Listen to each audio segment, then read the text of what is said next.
Pointers को explore करते हुए अभी हम लोग आगे बढ़ते हैं और यहाँ पर हम लोग देखेंगे कि हम लोग पॉइंटर्स को किस तरह से इनिशियलाइज कर सकते हैं, डिक्लेयर कर सकते हैं, यानी कि सिंटेक्स किस तरह से होने वाला है। एंड साथ ही में हम लोग एक छोटा सा प्रोग्राम करेंगे जिसके थ्रू हम लोग पॉइंटर्स को समझेंगे।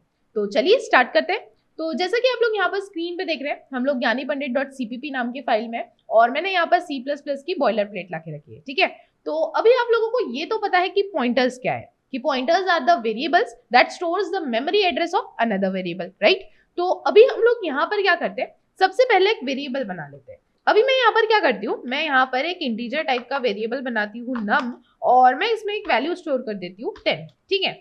अब हम लोग क्या करेंगे, हम लोग जस्ट नीचे आएंगे और मैं इस वेरिएबल को प्रिंट करवा दूंगी, ठीक है। तो मैं यहाँ पर लिख देती हूँ num, देन हम लोग क्या करेंगे, यहाँ पर मैं एंड ऑफ लाइन कर देती हूँ, तो एंड एल हम लोग यहाँ पर लिख देंगे, लगा देती हूँ यहाँ पर सेमीकोलन।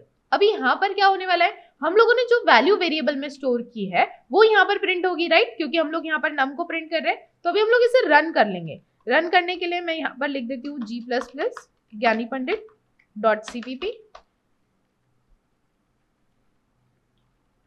तो अभी आप लोग यहाँ पर देख सकते हैं, हम लोगों ने यहाँ पर num को प्रिंट किया है। जो वैल्यू हम लोगों ने num में स्टोर की थी वो यहाँ पर प्रिंट हो चुकी है, राइट। अभी हम लोग क्या करते हैं, यहाँ पर हम लोग प्रोग्राम में आते हैं और मैं यहाँ पर एम्परसेंड का यूज करती हूँ। इसे हम लोग क्या कहते हैं, रेफरेंस ऑपरेटर कहते हैं। अब ये जो रेफरेंस ऑपरेटर है ये क्या कर रहा है, इस वेरिएबल के एड्रेस को स्टोर कर रहा है। अब हम लोग यहाँ पर क्या कर रहे हैं, हम लोगों ने यहाँ पर रेफरेंस ऑपरेटर का इस्तेमाल किया और मैंने यहाँ पर num लिख दिया, यानी कि हम लोग यहाँ पर प्रिंट करवाना चाह रहे हैं इस वैल्यू का एड्रेस। ये जो वेरिएबल जहां स्टोर हुआ है उसका हम लोग एड्रेस प्रिंट करवाना चाह रहे हैं। तो अभी हम लोग क्या करते हैं, रन करके देखते हैं, ठीक है। तो मैं यहाँ पर अपनी फाइल का नाम लिख दूंगी। तो अभी आप लोग यहाँ पर देख सकते हैं, num में जो हम लोगों ने वैल्यू स्टोर की है 10, उसका जो एड्रेस है वो यहाँ पर प्रिंट हो चुका है।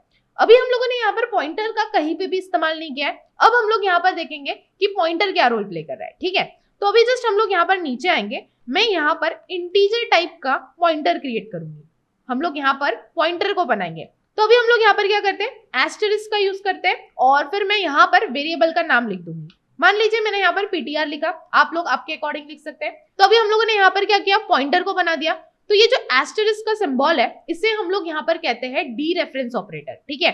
और फिर हम लोग यहाँ पर लगा देंगे सेमीकोलन। तो कुछ इस तरह से हम लोग पॉइंटर को डिक्लेयर कर सकते हैं। अभी हम लोग यहाँ पर इनिशियलाइज भी कर देंगे साथ ही में। तो मैं जस्ट यहाँ से सेमीकोलन हटाती हूँ और यहाँ पर मैं इक्वल टू करती हूँ। देन हम लोग क्या करेंगे, एड्रेस ऑफ num हम लोग यहाँ पर लिख देंगे, ठीक है। अभी एड्रेस ऑफ num यानी कि हम लोग रेफरेंस वेरिएबल को पॉइंट आउट कर रहे हैं। इसके बाद हम लोग यहाँ पर नीचे आते हैं और मैं यहाँ पर ptr लिख देती हूँ। तो अभी मैंने यहाँ पर ptr लिख दिया।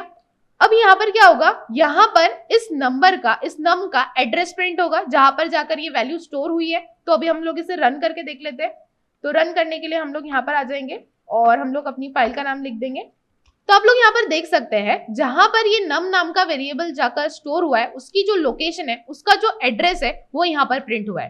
तो आई होप आप लोगों को यहाँ पर क्लियर हो चुका है कि पॉइंटर्स क्या कर रहे हैं। पॉइंटर्स यहाँ पे किसी वेरिएबल के एड्रेस को स्टोर कर रहे हैं, राइट। अभी ये तो हम लोगों ने कर दिया। अब मैं क्या करती हूँ, जस्ट इसे कॉपी करती हूँ एंड हम लोग यहाँ पर इसे नीचे पेस्ट कर देंगे और यहाँ पर मैं कुछ चेंजेस करती हूँ, ठीक है। अभी मैंने यहाँ पर सिर्फ ptr लिखा था, तो अभी मैं यहाँ पर क्या करती हूँ, यहाँ पर मैं डी रेफरेंस ऑपरेटर का यूज करती हूँ। अब जब हम लोग प्रोग्राम को रन करेंगे तो यहाँ पर एड्रेस प्रिंट नहीं होगा, उस एड्रेस पे जो वैल्यू स्टोर है वो प्रिंट होगी, यानी कि जो हमारा एक्सपेक्टेड आउटपुट है वो 10 है। तो अभी हम लोग इसे रन करके देखते हैं हमारा जो आंसर है वो क्या आता है। तो अभी हम लोग क्लियर स्क्रीन कर देंगे और यहाँ पर मैं अपनी फाइल का नाम लिख दूंगी।